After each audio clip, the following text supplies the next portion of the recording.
வணக்கம். நான் டாக்டர் கோமதி சின்னசுவாமி கோயம்புத்தூர்லேருந்து பேசுகிறேன். இப்போ வந்து கர்ப்பம் ஆவதில் தடைகள் நம்பர் 7 அப்படிங்கிற ஒரு வீடியோவில் நம்ம இருக்கோம். பெண்ணுக்கு ஆணின் விந்து உடலில் உறுப்பில் படுவதை சகித்து கொள்ள முடியவில்லை. அருவருப்பு, உடனே கழுவும் பழக்கம். இது நிறைய பேர் நம்மக்கிட்ட கேள்விகளாக கேட்டிருக்காங்க. அதனால் இந்த வீடியோ நான் பண்ணுறேன். இது நம்மளுக்கு விவரம் இல்லாமையும் பண்ணுறவங்க உண்டு. அது அருவருப்பு அப்படின்னு நினச்சி இதை வாஷ் பண்ணுறவங்களும் உண்டு. அது எப்படி பண்ணினாலும் இந்த பெண்ணுக்கு ஒரு மாதிரியான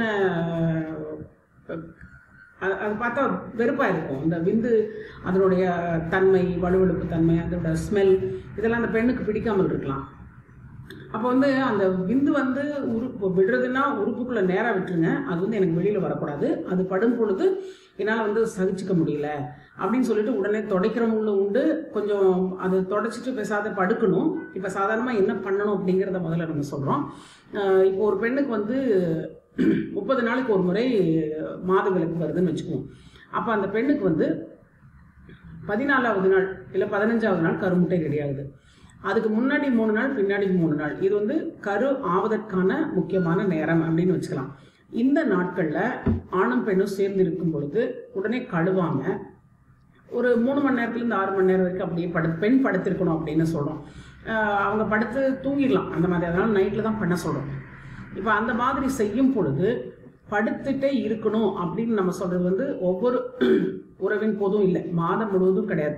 அந்த கருமுட்டை ரிலீஸ் ஆகிற பக்குவத்தில் ஓவலேஷன் டைம் அப்படிங்கிற முக்கியமான டைமில் மட்டும்தான் நம்ம இந்த அட்வைஸ் கொடுக்குறோம். அப்போ இதை ஒரு பெண்ணுக்கு ஆரம்ப கட்டத்தில் ரொம்ப தூய்மை உணர்வு எடுக்கக்கூடிய பெண்ணாக இருப்பாங்க. அவங்க சில விஷயங்களை சகிச்சுக்க முடியாது. அவங்களோட ப்ளீடிங் பேட்டையே அவங்களால மாற்ற முடியாத சில பெண்களை பற்றி நம்ம 6வது வீடியோவில் பார்த்தோம்.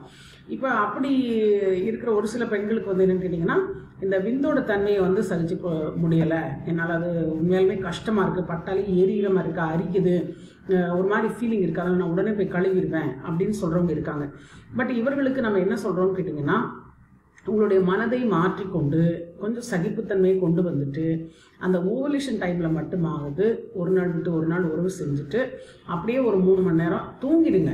அப்படி எக்ஸ்ட்ரா வெளியில் எல்லாம் பூரா உள்ளே நிற்கிறதுக்கு அங்கே இடம் இல்லை.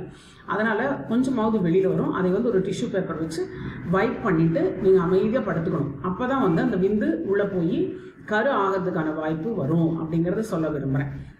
இந்த பழக்கத்துக்கு உங்களுக்கு வர முடியல, இது வெளிப்படுத்தவும் மாட்டாங்க.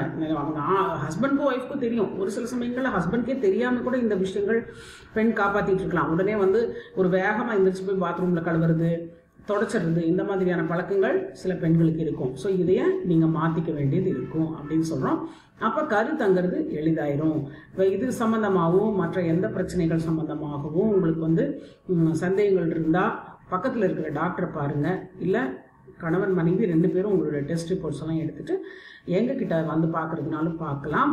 பட் எங்கே வேணாலும் பார்த்துக்கலாம். இது கரெக்டாக அட்வைஸ் எடுத்து நீங்கள் உங்களுடைய வாழ்க்கையில் குழந்தை பேர் அடையிறது முக்கியம்.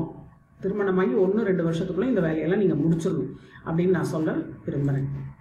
இப்போ நம்ம கிளினிக்கில் இந்த சூக்ஷ்ம வழிகள் அப்படின்ட்டு ஸ்பெஷல் டெக்னிக்ஸ் அண்ட் ட்ரீட்மெண்ட்ஸ் இருக்குது. அது உடல் பருமனுக்கு குறைக்கிறதுக்கு இருக்குது. இது 6வது வீடியோவில் என்ன பார்த்தோம் அப்படிங்கிறது இங்கே ஹைலைட் பண்ணியிருக்கோம். ஸோ உங்களுக்கு விருப்பம் இருந்ததுன்னா அந்த 6வது வீடியோவையும் பாருங்கள். ஒரு பெண்ணுக்கு மாதவிலக்கு பற்றிய ஒரு கோபம், கவலை, எரிச்சல், இதனாலே அவர்களுடைய ஹார்மோன் மண்டலம் எப்படி மாறுங்கிறதையும் நம்ம சொல்லியிருக்கோம்.